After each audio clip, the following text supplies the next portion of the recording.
सास को हुआ अपनी गलती का एहसास। राज राधा जी एक आम मध्यम वर्गीय परिवार की मुखिया थी। वे अपने बेटे शुभम और बहू मनीषा के साथ रहती थी। एक बेटी सीमा थी जो शादी के बाद अमेरिका में बस गई थी। राधा जी के पति की मृत्यु बहुत पहले ही हो चुकी थी। शुभम और मनीषा की शादी को 5 साल हो गए थे, लेकिन अब तक उनकी कोई संतान नहीं थी। राधा जी की बहू मनीषा भी जॉब करती थी, जो कि राधा जी को बिल्कुल भी नहीं सुहाता था। वे जल्द से जल्द दादी बनना चाहती थी, लेकिन मनीषा और शुभम यह अच्छी तरह से जानते थे कि अभी मनीषा का जॉब करना कितना ज़रूरी था।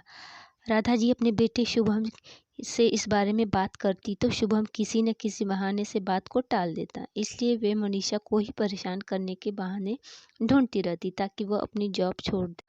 और अभी कोरोना काल में तो मानो उनके मन की मुराद ही पूरी हो गई थी। हालांकि वे दिल की बुरी नहीं थी, लेकिन पोते की चाह में वो न चाहते हुए भी ऐसा कर जाती थी। अपनी हम उम्र सहेलियों को दादी बनते देखकर उनका मन दुखी हो जाता था। उस दिन भी घर में ऐसा ही कुछ हुआ। ऑफिस में काम की वजह से मनीषा देर तक सोती रही और राधा जी को अच्छा खासा मौका मिल गया। ये क्या बहू, अभी तक सो रही हो? पता है सुबह के 10 बज गए हैं।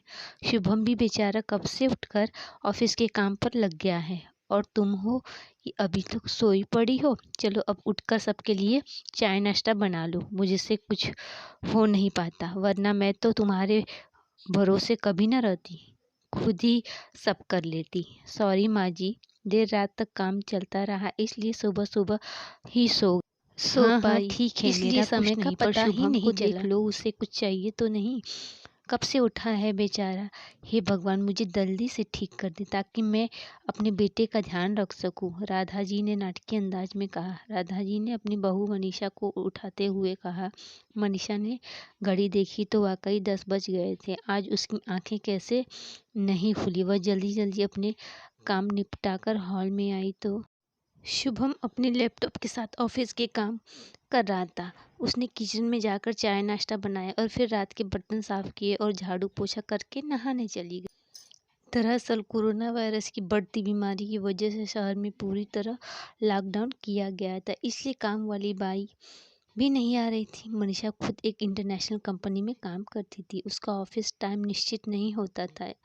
अधिकतर उसे रात में देर तक काम करना होता था। कल भी उसका काम देर तक चलता रहा, इसलिए वह देर तक सोती रही।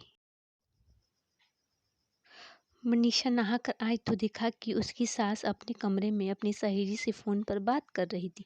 बातचीत में अपना नाम सुनकर मनीषा सास की बात सुनने लगी। अरे शारदा, तुम भी अपनी बहू को ज्यादा सर पर मत बैठाओ।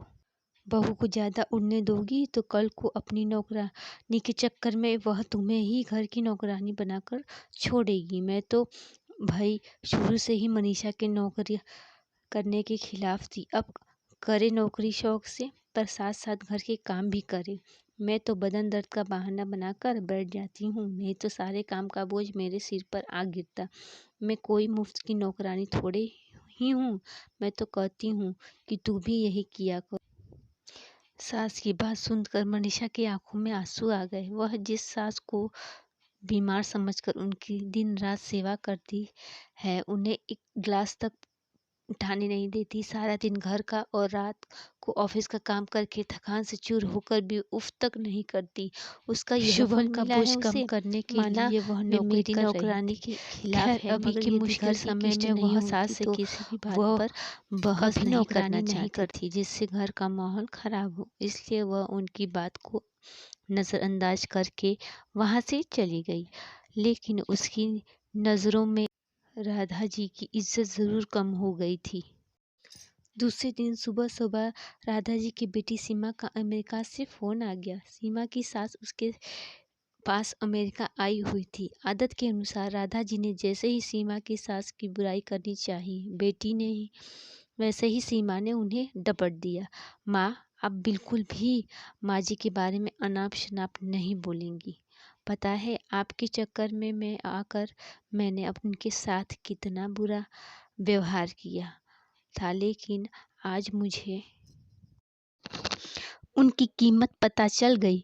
तुम तो उनके यहाँ पर आने के कितने खिलाफ थी, मगर आज अगर वो यहाँ नहीं होती ना माँ, तो न जाने हमारा क्या हाल होता। तुम्हें तो पता ही है मेरा नौकरी करना कितना ज़रूरी है। कोरोना ने यहाँ भी ऐसा कहर ढाया है कि घर के से सब करना पड़ रहा है। किट्टू का बेबी केयर सेंटर भी बंद है। मैं और राजेश फुल टाइम बिजी रहते हैं। ऐसे में माँ जी ने अकेले ही किट्टू के साथ साथ पूरे घर का सारा काम संभाला हुआ है। मुझे कुछ भी नहीं करने देती। अगर वे नहीं होती तो माँ हमारा क्या होता, यह सोचकर ही रोंगटे खड़े हो जाते हैं। सच में माँ वो कोई साधारण महिला नहीं है, बल्कि मेरे लिए तो देवी के समान है। मेरे इतना अपमान करने के बावजूद। और सीमा रोने लगी। उसने फ़ोन कट कर दिया।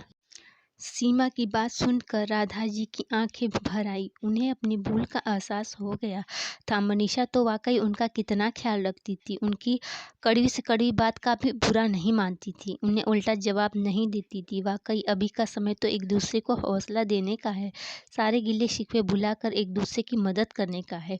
तो फिर वे स्वार्थ में कैसे अंधी हो गई थी, इतना कैसे गिर गई थी कि ऐसे मुश्किल समय में अपने ही परिवार की सहायता नहीं कर सकती। उन्होंने उसी समय मनीषा को बुलाकर उसके सिर पर प्यार से हाथ फेरते हुए कहा, मनीषा, आज से घर के कामों की आधी जिम्मेदारी मेरी रहेगी। मैंने आज तक तुम्हें जो भी कहा और किया उसके लिए सॉरी। चलो अब तुम जाकर आराम करो, खाना मैं बना लूँगी। इधर सास का बदला हुआ रूप देखकर मनीषा की भी आंखों में खुशी के आंसू आ गए और अपनी सास के प्रति उसके मन में फिर से पहले वाला सम्मान वापस आ गया था। फ्रेंड स्टोरी अगर पसंद आए तो चैनल को लाइक, शेयर और सब्सक्राइब करें और बेल आइकन को दबाना ना भूलें।